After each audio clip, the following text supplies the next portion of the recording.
Area में बहुत ज़्यादा बारिश हुआ, इसलिए मैं बोलूँगा कि ये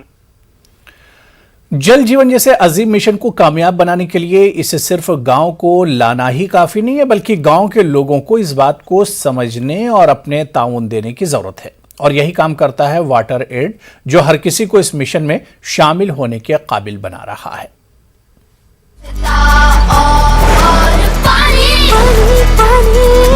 हमको बचानी है ये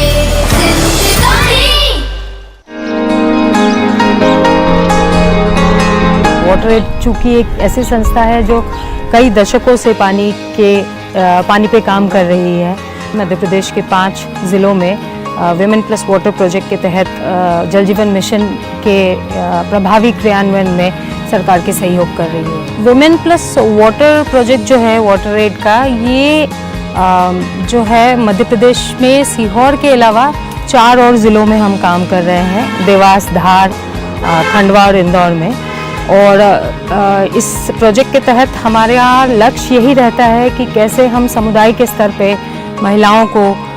लाइफ स्किल ट्रेनिंग्स दे, ताकि वो अपने अपने समुदाय में एक चेंज एजेंट के रूप में उभर के आए और पानी के मुद्दों पे, चाहे वो वाटर क्वालिटी हो या वाटर सिक्योरिटी हो या गाँव के स्तरीय जो अपने इंस्टीट्यूशंस है, चाहे VWSC हो जो village water and sanitation committee हो, या फिर पंचायत के स्तर के जो समिति है,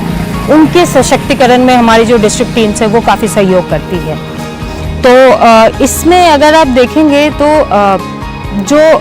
पाइप वाटर सप्लाई स्कीम्स जो गांव तक पहुंचेगी सरकार के माध्यम से, उसके रखरखाव, ऑपरेशन एंड मेंटेनेंस और आपके जो एक गांव में जो एक जागरूकता होनी चाहिए लोगों की पानी के प्रति, उनको एक तरह से हम तैयार करने की काम करते हैं ताकि जब ये योजना उनके गांव में चलने लगे तो वो अपने अपने गांव में जो योजना है उसको इफेक्टिवली मैनेज, ऑपरेट और मेंटेन और सस्टेन कर सके।